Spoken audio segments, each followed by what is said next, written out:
Hey everyone, and welcome back to another Fallout 76 video on the channel. This week the PTS got another new update, adding a few small changes, and I also found a couple changes which I wanted to share with you in this video. Of course, as a disclaimer, these changes are currently in the PTS, so there may be further changes to these and they're not yet in the live game. With that being said though, let's dive straight in.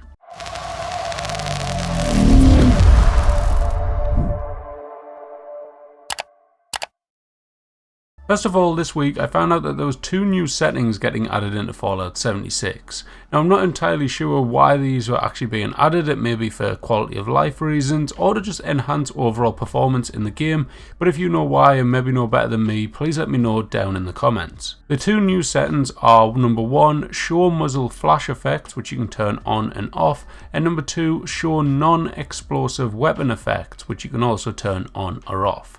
These are both very self-explanatory, but if you watch carefully in the background, I show the difference of having the muzzle setting on and also off. You can clearly see the difference between the two, most notably the smoke that actually comes off the end of the gun is no longer there, it just disappears when you have the setting turned off. It no longer appears at all afterwards. There's no flash, no smoke, no nothing. Whereas when it's on, obviously you get the smoke, you get a little bit of a flash, and so on and so on. Maybe some people get annoyed by this or just find it slightly distracting if you're not using VATS and stuff like that, so I could kind of see this useful in some respect. Maybe on other weapons which I don't use, I'm a commando, so maybe on some heavy weapons this is more noticeable, but overall on commando weapons I don't think it's too much of a big deal. The other setting though, I don't think I will ever turn off unless I'm really missing something here, but the only thing I think it's actually in relation to is leaving bullet holes and things and little bits of damage there, here and there. So now you can turn this on or off and yeah, just have a little play around with it and see what you prefer when it comes out.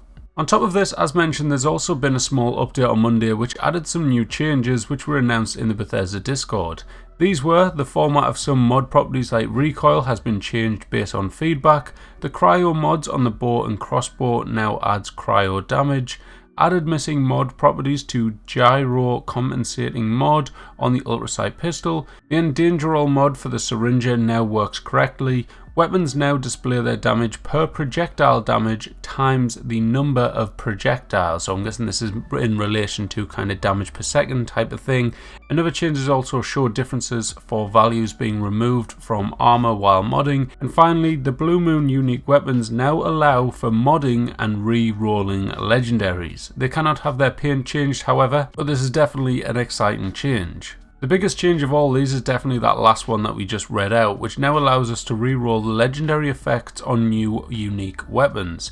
This is so good because 4 of these new weapons actually have some unique effects like increased base damage or speed. The 4 with their own unique effects are going to be the Holy Fire, Elder's Mark, the Cultist Piercer and also the Augur Gauntlet. So what this means is by keeping the unique effect and being able to re-roll it, you'll now be able to create more powerful weapons in these categories, so to speak. Now yes, they may not be the meta weapons, but it certainly makes them a lot more viable in the game. So let's say for example the Augur Gauntlet, which has plus 20% additive damage. That mixed with the plus 95% damage from Bloodied is going to be an absolutely awesome combo. Now taking that info and considering the possibilities of future unique weapons, we may see new meta weapons come into the game. So let's say we get a handmade or a fixer with plus 20% base damage, this is going to be absolutely massive.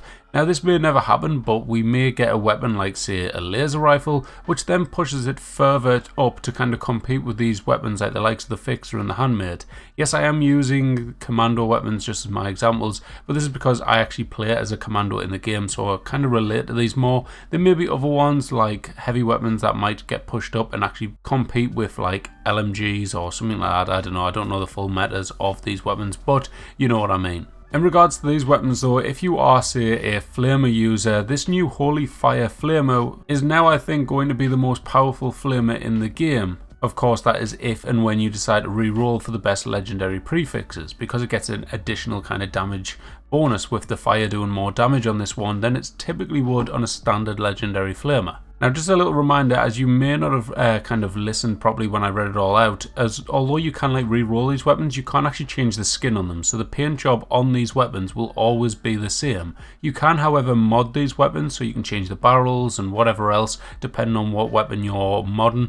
So you can like mod it to make it more powerful or more efficient, but you can't change the actual appearance. So even changing the mod, maybe you put a long barrel on it, it won't change any appearance of any weapon. All in all though, these are some really positive changes for the game. Let me know what you think about these changes down in the comments. Do these make you a bit more excited now for the new unique weapons that's getting added into the game, or are you still not really that bothered? That's it for this video though. I hope you all enjoyed and found it a bit kind of educational on the changes that's coming to the game. If you did, make sure to click on that like button, and if you're new around here, don't forget to subscribe.